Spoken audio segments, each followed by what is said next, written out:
Hello and welcome to This Is Us. I'm Becca King-Reed, and this week we're in Saratoga at the Hakone Estate and Gardens. This is the oldest Asian estate and gardens in the Western Hemisphere. This traditional Japanese garden was inspired by the 1915 Pan-Pacific Exposition, and it's a real Bay Area treasure. We're going to walk through the gardens, visit some beautiful locations, and share some wonderful stories about the Hakone Estate and Gardens. We're also going to share the stories of two Japanese Americans who were interned during World War II. First, Norman Mineta, a former San Jose mayor and U.S. cabinet member, and Misako Miura, one of 3 female students in her USC medical school class. After Pearl Harbor, Dr. Miura was sent to Manzanar internment camp with her family. We've got some fascinating stories to share, and it all starts now. This is us. This is us. This is us.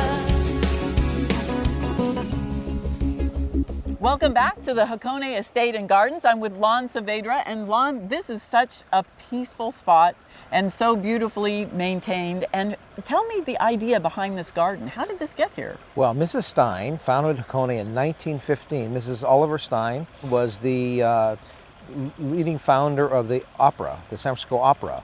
And in 1915, she sailed to Japan, inspired by the Pan-Pacific Exposition in 1915, and toured around Japan. And there's a hotel called the Fujiya Hotel in Hakone Fuji National Park, and that's what was the inspiration for her built these gardens. And there's the bamboo garden and the Zen garden, private garden, and a number of tea gardens. Wow, so she was really inspired, and it all looks very, very authentic. Yes, it was built in the Meiji period. That was just after the Tokugawa period, where Japan opened up to the West. And she was probably one of at that time in America, that was very popular to build Japanese gardens. It was actually called Taisho chic. That was a style in the sort of Japan's Roaring 20s, they called it. So this is actually the only garden to survive World War II in the Western United States. All of them were destroyed. And it's the oldest estate and gardens in the Western Hemisphere, Japanese estate and gardens in the Western Hemisphere, as designated by the National Trust for Historic Preservation. So we're really lucky to have it here. We're very fortunate to have it here. Now we're standing right on a lovely bridge, and I know that this bridge is oriented in a particular celestial way. Tell me about. So the bridge, the waterfalls behind us, and the moon viewing house form a triangle. The base of the triangle is an isosceles triangle that is towards Polaris, the North Star. And you can see, standing at the base of the waterfalls, there are 2 stones that point directly toward the North Star. So we're set up to look exactly to the north, and the island is headed to the east. Tell us about that. Yes, the Turtle Island is shaped in the form of a tortoise with the head facing towards the east, swimming towards the east, towards the rising sun. It's a lovely setting. And he's swimming through this fabulous pond filled with beautiful koi. Tell us a little about the history of koi in the Japanese garden setting. Yes, well, koi actually come from Persia. Their natural setting, they're black. The color is actually a very recessive gene. So if koi were left in their natural state, they would return to black. But they're cultivated in such a way so the oranges, the blacks, the golds are reflective of nature and reflected in the garden itself. So koi, some of these are up to 50, 60 years old of the koi. They're quite a resource that we love to maintain and showcase beauty. And the unique, each one has its own unique, just like a thumbprint, just like a human being. They have their own unique markings. And there is one that has a really special marking. Tell us about that lovely white. Yes, we're lovely. The Japanese actually appreciate it as we do. It's all white, and its head has the orange.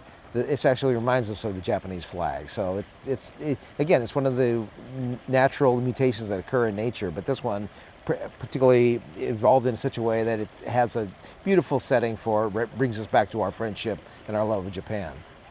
Well, we'll be back in a minute with more from the Hakone Estates and Gardens. But first, John Gregg has the story of a local man who played a critical role in the administrations of 2 United States presidents. They even named an airport after him, Mr. Norman Mineta.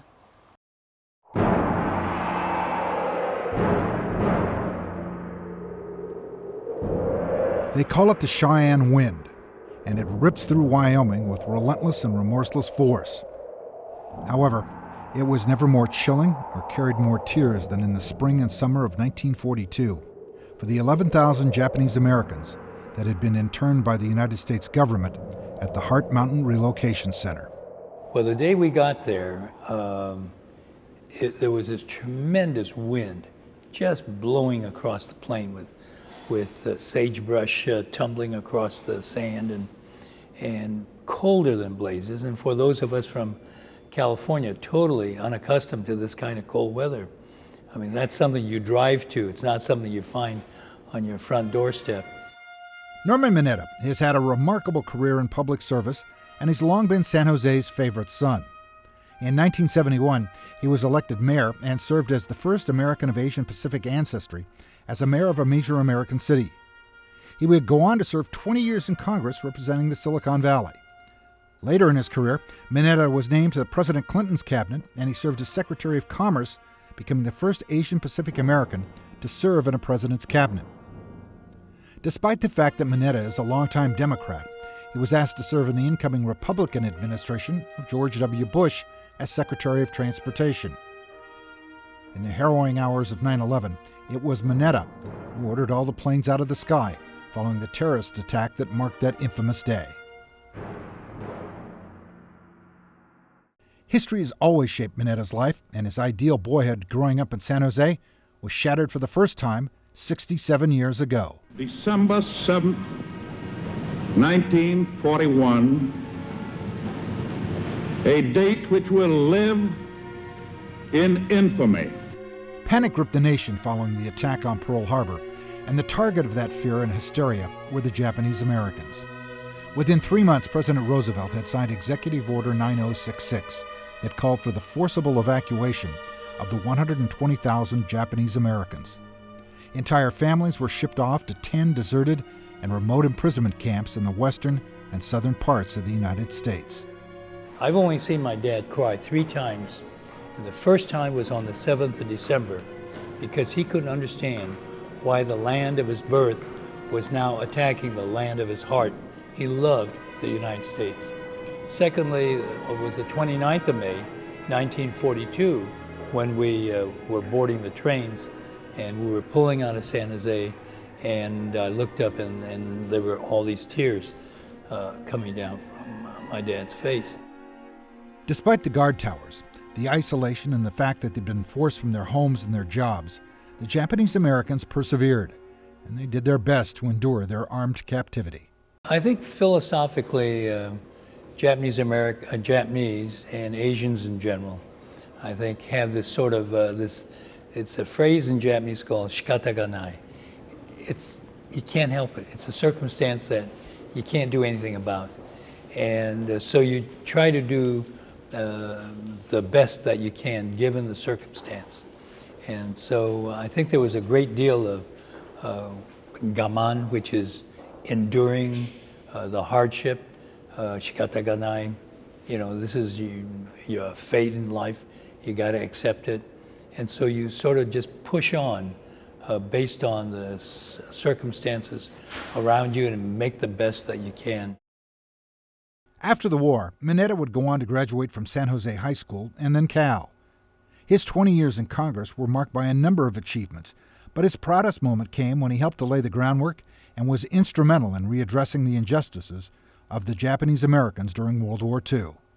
To think that your own government thinks of you as being disloyal, thinks of you, and that whole shame of distrust and disloyalty that the government sort of put on the backs of those of Japanese ancestry was a yoke that they carried from, let's say, in that early 1942 period for all these years. And when President Reagan on August 10, 1988 signed H.R. 442 into law, and there was that phrase that, and on behalf of the American people, the United States Congress apologizes for the gross violation of the civil rights, of the basic human rights of those of Japanese ancestry. And it was then, I think, that yoke of shame was then taken off everybody's shoulders. Awarded the Presidential Medal of Freedom, the nation's highest civilian award for exceptional meritorious service, in 2006, Norman Mineta has lived, worked, and flourished during a compelling period of American history. For a youngster from the Santa Clara Valley, it's been an amazing journey. There have been a number of times when I pinch myself and think, now what's a little kid like you from San Jose, California, doing in a place like this? But again, that really points to the greatness of this country in terms of the opportunities that are available, and with the help of mentors, people who have guided me over the years, I've had a heck of a ride. Welcome back to the Hakone Estates and Gardens. Lon Saavedra and I are on the balcony of the moon viewing house. That sounds so exotic. Tell me about the moon viewing house. The moon viewing house is one of our prime views of Hakone. You can see most of the hill and pond garden from this view, the Ngawa. And during the moon viewing season, which is autumn, September and October, the moon rises and sets with its reflection in the pond here.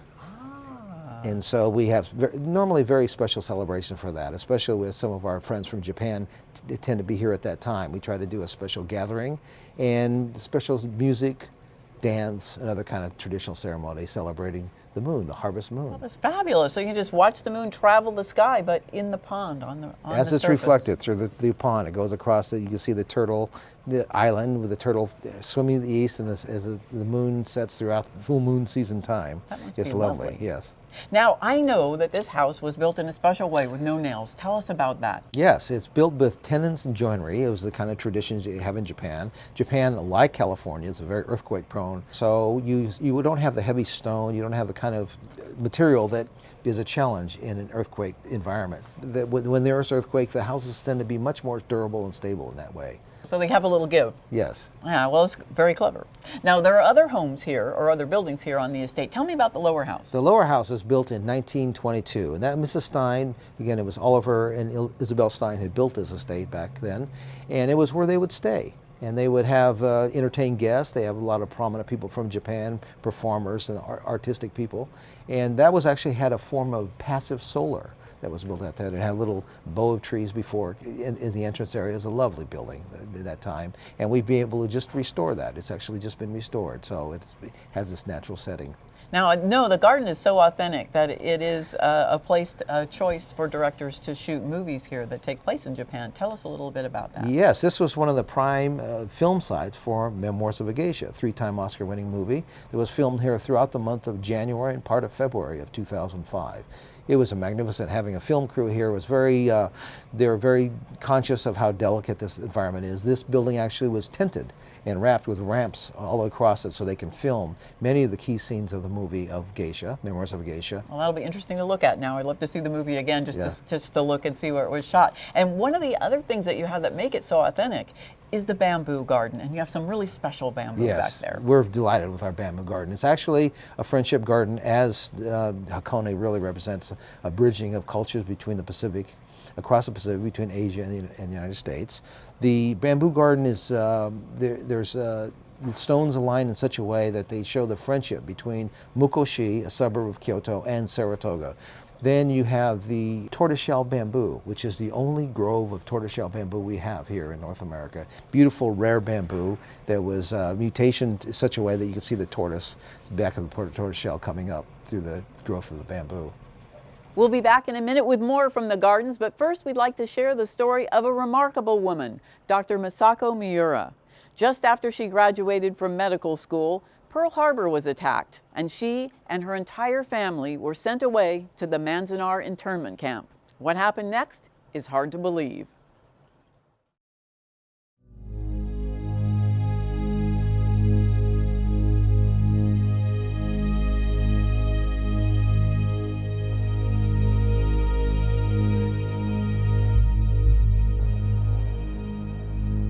Silhouetted against the backdrop of the snow-capped eastern Sierras in Southern California, guard towers and military police gates still bear silent witness to one of the darkest chapters in American history. The only thing that seems to move freely is the offering of origami cranes that dance in the wind at the monument in the cemetery at Manzanar.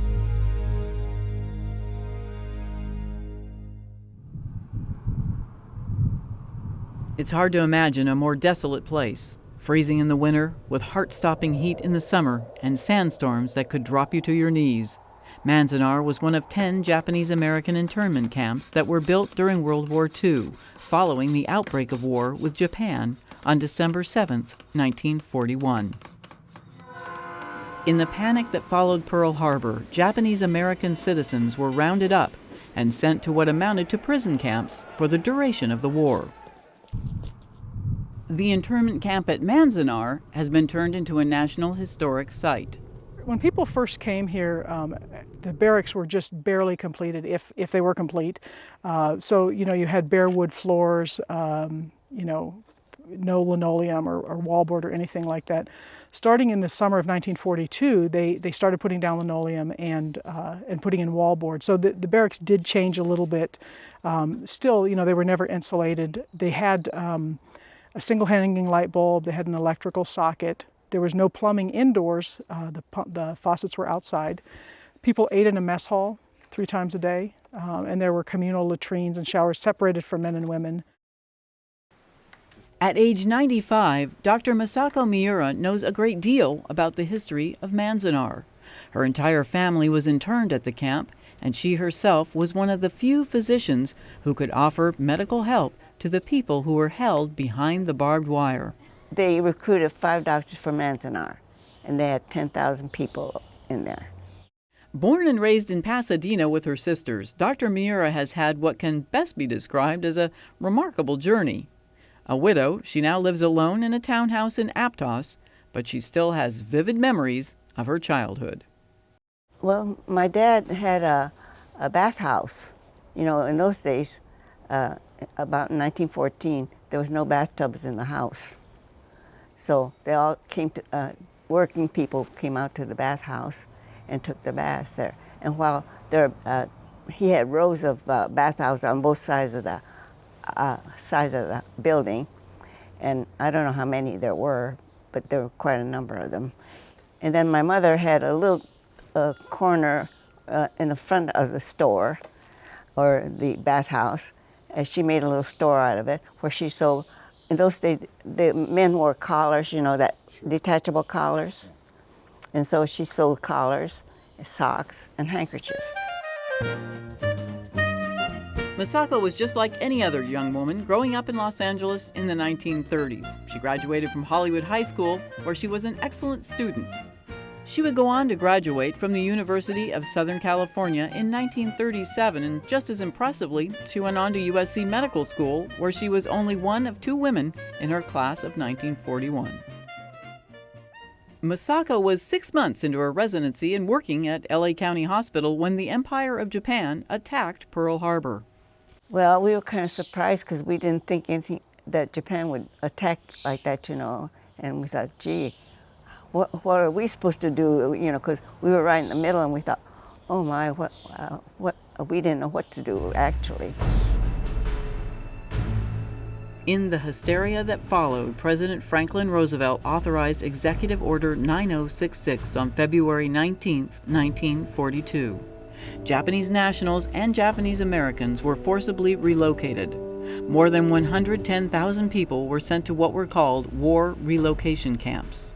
Masako's father was picked up the very first day because he had donated small amounts of money to the wife of a doctor who had run a Japanese tea house. I think she had a little black book, so she took out donations from all the people in Little Tokyo. And when the war broke out, everybody listed in this black book were all picked up by the FBI and stuck in the internment camp right away. With families being sent away to the camps and people losing their businesses and houses, Masako came up with a solution to save her father's home. I had my girlfriend. She and I went through high school and college together. So I said, Betty, I said, your mother lives in a rented house, rented apartment, or rent a courtyard anyway. And so I said, why don't they come and stay in my place? And all they would have to do is pay the taxes. And that's all. And, and they can stay there. And so this is what I did with them. And so we were able to keep our house. Recently married to another Japanese-American doctor, Masako was recruited to serve as a physician at Manzanar. Since she knew her family was to be sent to the same relocation camp, she agreed to serve as a doctor. However, she wasn't prepared for the living conditions or what passed for a hospital. We just had like a regular room with cots on there, and that was it. And army blankets. And then, of course, at that time we had no facilities, medical facilities at all. All we had was a hot plate, a wash basin, and a few syringes and needles that we would boil, and knives and things that we needed, you know. And so when we gave shots, we would boil all the syringes and needles and all that, and then give the shots to the people. Life in the camps was hard, especially for the women. The shame and embarrassment was almost intolerable, and it was Masako who spoke out first. No privacy at all. And I said, look, you've got to put partition in or curtains so that people have a little more privacy, especially the women need it.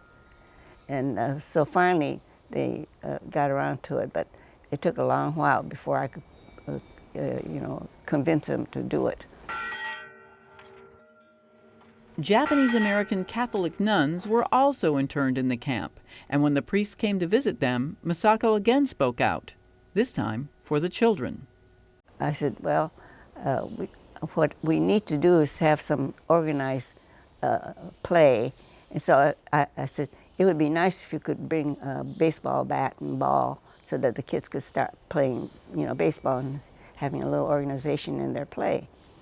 And at least they have something to look forward to then. And so the fathers brought the bat and ball for the kids. And I think that's how the baseball started in the camps. Baseball was only one of her many gifts. Decency and humanity, when the world seemed to have turned upside down, is her lasting legacy. Masako would spend a year at Manzanar and then go on to serve as a doctor at the camp in Utah at Topaz until the end of the war. She would go on to raise a family and return to her career in medicine. Despite everything she witnessed and experienced, she's not bitter. She moved on with her life. I think it's a matter of keeping in contact with everybody, and and if people know how you feel, and and if you get along with people, I think you do a lot better. But if you stay isolated, I think that's the worst thing you could do. Other than the compelling visitor center, there's really not much to see at the historic site at Manzanar. A guard tower and the old main gate are about all that is left to preserve the past and remind us of the American history that took place here more than 65 years ago. The heat and the wind and the origami cranes also remain, as sure as the turning of the earth.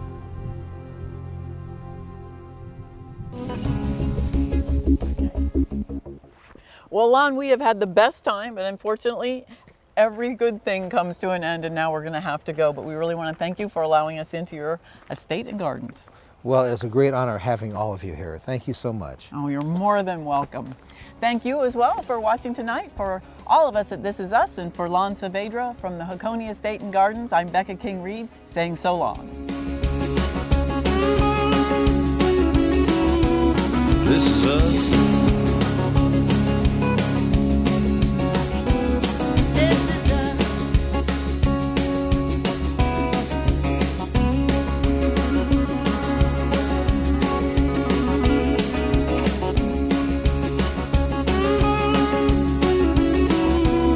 This is us. This is us.